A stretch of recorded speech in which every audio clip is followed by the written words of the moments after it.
नमस्ते। सोचिए अगर कोई आपसे कहे कि जो इतिहास हम सब ने स्कूलों में पढ़ा है वो असल में एक बहुत बड़ा धोखा है तो आज हम एक ऐसी ही किताब के विचारों को समझने वाले हैं जो दावा करती है कि वो इतिहास को देखने का हमारा नजरिया ही बदल देगी। और ये सिर्फ कोई अलग एंगल नहीं है, ये तो इतिहास की पूरी नींव पर ही सवाल उठा रही है। तो इस पूरे आइडिया के सेंटर में ना दो पावरफुल सिंबल हैं। एक तरफ है चालाक और मखौटा पहने हुए भक्षक शेर और दूसरी तरफ है मजबूत और अडिग रक्षक हाथी। लेखक का कहना है कि इन दोनों ताकतों के बीच की जो लड़ाई है ना, वही वो कहानी है जो इतिहास की किताबों से गायब कर दी गई है। तो चलिए सीधे उस सवाल पर आते हैं जो ये किताब उठाती है। और ये सवाल वाकई चौंकाने वाला है। क्या हमारा इतिहास जैसा हम उसे जानते हैं एक सोचा समझा धोखा है? क्या जो कुछ भी हमें सिखाया गया वो बस आधा सच था या फिर एक पूरा का पूरा झूठ? ठीक है, तो इस पूरे तर्क को समझने के लिए हमें पहले लेखक के दो बेसिक कॉन्सेप्ट्स को समझना होगा, भक्षक और रक्षक। और ये सिर्फ नाम नहीं है, ये दो एकदम अलग एक दूसरे के बिल्कुल उलट नजरिए हैं। और यहीं पर आता है इस किताब का सबसे बड़ा और सबसे बोल्ड दावा। वो ये कि इतिहास को पूरी तरह से पलट दिया गया है। लेखक कहते हैं कि जिन्हें हम आज सुपर पावर या महाशक्तियां कहते हैं, वो असल में परजीवी लुटेरे हैं। और जो असली निर्माता थे, यानी कि मूल निवासी खेती करने वाले समाज, उन्हें विलेन बना दिया गया, उन्हें दानव या असुर कहा गया।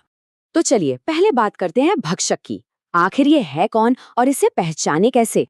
किताब के मुताबिक भक्षक एक परजीवी मतलब पैरासाइटिक ग्रुप है जो फूड डालकर ही जिंदा रहता है। ये जाति और रंग जैसे भेदभाव का इस्तेमाल करके राज करता है और ये सब एक वैधता के, एक लेजिटिमेसी के चालाक मुखौटे के पीछे से होता है। तो ये तो हुई भक्षक की बात। अब इसके ठीक उलट चलिए समझते हैं रक्षक के कॉन्सेप्ट को। एक ऐसी ताकत जो एकदम अलग उसूलों पर काम करती है। ये किताब रक्षक की पहचान करती है सच्ची, मूल निवासी, खेती बाड़ी करने वाली सभ्यताओं के तौर पर, जैसे कि सिंधु घाटी सभ्यता या फिर माया सिविलाइजेशन। ये वो समाज थे जो प्रकृति को पालते पोसते थे और असल में इन्हीं से इंसानी सभ्यता की नींव रखी गई। अब यहाँ इन दोनों की सोच का फर्क एकदम साफ हो जाता है। एक तरफ है भक्षक, जिसकी बुनियाद है लूट और कब्जा और तरीका है फूट डालो और धोखा दो। वहीं दूसरी तरफ है रक्षक, जिसकी बुनियाद खेती और प्रकृति है और तरीका है पालन पोषण और एकता। चलिए अब देखते हैं कि ये थ्योरी असल में काम कैसे करती है। लेखक इस बात को समझाने के लिए एक बहुत ही कह सकते हैं विवादास्पद और खास उदाहरण देते हैं। और अब हम आते हैं इस किताब के शायद सबसे विस्फोटक दावे पर। लेखक का तर्क है कि अगर हम इतिहास को रक्षक के नजरिए से देखें तो महात्मा गांधी जैसी महान हस्ती भी एक महात्मा के तौर पर नहीं बल्कि उसी भक्षक कैटेगरी के हिस्से के तौर पर नजर आएगी।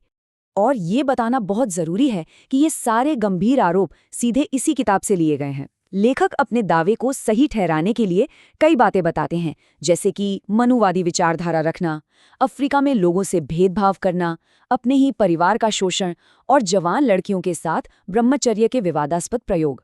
यहाँ तक कि जिसे वो हिंसक और अन्यायी रामराज कहते हैं, उसका गुणगान करना भी इसमें शामिल है। तो इतना बड़ा विश्लेषण करने के बाद ये किताब सिर्फ आलोचना करके रुक नहीं जाती, बल्कि ये एक समाधान भी बताती है, जिसे वो झूठे गुरुओं के खिलाफ एक वैचारिक युद्ध, एक आइडियोलॉजिकल वॉर कहती है। और इस वैचारिक युद्ध की शुरुआत होती है 17 किताबों के साथ। हैरानी की बात यह है कि ये सारी किताबें सिर्फ एक महीने के अंदर लिखी गई। और उससे भी ज्यादा हैरान करने वाली बात, ये पूरा काम सिर्फ एक मोबाइल फोन का इस्तेमाल करके किया गया। अब इस लड़ाई को आम लोगों तक पहुंचाने के लिए सोशल मीडिया का सहारा लिया जा रहा है। इसे आज़ादी की एक लहर कहा जा रहा है, जिसका मकसद है लोगों को भक्षकों की कथित ब्रेन वॉशिंग से आज़ाद कराना। तो इन सब बातों का निचोड़ क्या है? ये पूरा तर्क हमें कहाँ ले जाता है? असल में ये सब कुछ एक ही शक्तिशाली कॉन्सेप्ट को फिर से डिफाइन करने के लिए है। और आखिर में किताब इस नतीजे पर पहुंचती है कि सच्चा विश्वगुरु वो नहीं है जो जीतता है और लूटता है। सच्चा विश्वगुरु वो है जो पालता है, जो बनाता है। ये विश्वगुरु की परिभाषा को रक्षक और भक्षक के नजरिए से पूरी तरह बदल देता है। और इसी सोच के साथ ये किताब अपने पढ़ने वालों के सामने एक सीधा सवाल छोड़ जाती है। तो फिर असली विश्वगुरु कौन है? ये एक ऐसा सवाल है जो हमें इतिहास और सत्ता के बारे में अपनी पूरी समझ पर दोबारा सोचने के लिए मजबूर करता है। और हम इस विश्लेषण को खत्म करेंगे लेखक की इस आखिरी दमदार घोषणा के साथ। सत्य को समझने वाला रक्षक अब जाग चुका है, अब इतिहास अपडेट होगा। ये सिर्फ एक नारा नहीं है, ये एक मिशन स्टेटमेंट है, एक कॉल टू एक्शन है जो सोचने पर मजबूर करता है।